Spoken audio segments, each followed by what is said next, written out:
ವಿಚ್ಛೇದನ ಪಡಿಬೇಕು ಅಂತ ನಾವು ಅಂದ್ಕೊಂಡಾಗ ನಮ್ಮ ಪೇರೆಂಟ್ಸ್ ಅವ್ರ ಜೊತೆ ಡಿಸ್ಕಸ್ ಮಾಡಿದಾಗ ಅವ್ರು ಹೇಳಿದಿಷ್ಟ, ನೋಡಪ್ಪ ನಿಮಗೆ ನೀವು ಬುದ್ಧಿವಂತರು, ನಿಮ್ಗೆ ಆಲ್ರೆಡಿ ಸಮಾಜದಲ್ಲಿ ಒಂದು ಸ್ಥಾನಮಾನ ಲಭಿಸಿದೆ. ಸೊ ನಿಮ್ಮ ಒಂದು ಡಿಸಿಷನ್ನ ನೀವು ತಗೊಳ್ಳಿ ಅಂತ ನಮ್ಮ ತಂದೆ ತಾಯಿಗೆ ಇರ್ಬೋದು, ಅವ್ರ ತಂದೆ ತಾಯಿ ಆಗಿರ್ಬೋದು, ನಮಗೆ ನಮ್ಮ ಡಿಸಿಷನ್ ಮಾಡ್ಕೊಳ್ಳಿ, ನಿಮ್ಮ ಜೀವನ ನಿಮ್ಮ ಕೈಲಿದೆ ಅಂತ ನಮಗೆ ಬಿಟ್ಟರು. ಅದಾದಮೇಲೆ ನಾನು ಇನ್ನೊಂದು ವಿಚಾರ ಹೇಳಕ್ಕೆ ಇಷ್ಟಪಡ್ತೀನಿ. ಇನ್ನೊಂದು ವ್ಯಕ್ತಿ ಕೊಟ್ಟಿರುವಂಥ ಇಂಟರ್ವ್ಯೂ ಕೂಡ ನೋಡಿದೆ. ಅವರು ನನ್ನ ಫ್ರೆಂಡ್ ಅಂತ ಕ್ಲೇಮ್ ಮಾಡ್ತಾ ಇದ್ದಾರೆ. ಅವರು ನನಗೆ ತುಂಬ ಕ್ಲೋಸ್ ಫ್ರೆಂಡ್ ಅಂತ ಹೇಳ್ತಾ ಇದ್ದಾರೆ. ಆ ರೀತಿ ಯಾವ ಥರನೂ ಇಲ್ಲ. ಅವರು ಹೇಳಿದಂಥ ಮಾತುಗಳು ನನಗೆ ಒಂದು ನಿಮಿಷ ಶಾಕ್ ಆಯಿತು.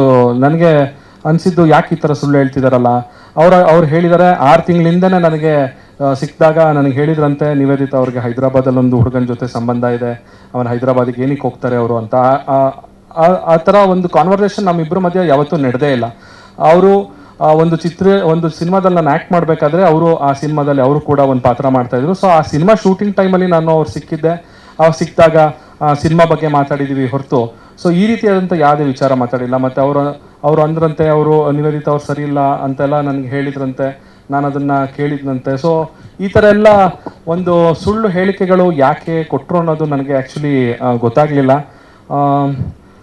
ಬೇರೆಯವರ ಮನೆ, ಒಂದು ಪರ್ಸನಲ್ ಲೈಫ್, ಅವ್ರಿಗೆ ಏನು ಸಂಬಂಧ ಇದೆ ಅನ್ನೋದು ನನಗೆ ಒಂದು ದೊಡ್ಡ ಕ್ವಶನ್ ಮಾರ್ಕ್ ಆಗಿ ನನಗೆ ಕಾಡ್ತಾ ಇದೆ ನನಗೆ ಇವಾಗ. ಬಿಕಾಸ್ ನಾವಿಬ್ಬರು ವಿಚ್ಛೇದನ ಪಡಿಬೇಕು ಅಂತ ನಾವು ಅಂದ್ಕೊಂಡಾಗ ನಮ್ಮ ಪೇರೆಂಟ್ಸ್ ಅವ್ರ ಜೊತೆ ಡಿಸ್ಕಸ್ ಮಾಡಿದಾಗ ಅವ್ರು ಹೇಳಿದಿಷ್ಟ, ನೋಡಪ್ಪ ನೀವು ಬುದ್ಧಿವಂತರು, ನಿಮ್ಗೆ ಆಲ್ರೆಡಿ ಸಮಾಜದಲ್ಲಿ ಒಂದು ಸ್ಥಾನಮಾನ ಲಭಿಸಿದೆ. ಸೊ ನಿಮ್ಮ ಒಂದು ಡಿಸಿಷನ್ನ ನೀವು ತಗೊಳ್ಳಿ ಅಂತ ನಮ್ಮ ತಂದೆ ತಾಯಿಗೆ ಇರ್ಬೋದು, ಅವ್ರ ತಂದೆ ತಾಯಿ ಆಗಿರ್ಬೋದು, ನಮಗೆ ನಮ್ಮ ಡಿಸಿಷನ್ ಮಾಡ್ಕೊಳ್ಳಿ, ನಿಮ್ಮ ಜೀವನ ನಿಮ್ಮ ಕೈಲಿದೆ ಅಂತ ನಮಗೆ ಬಿಟ್ಟರು.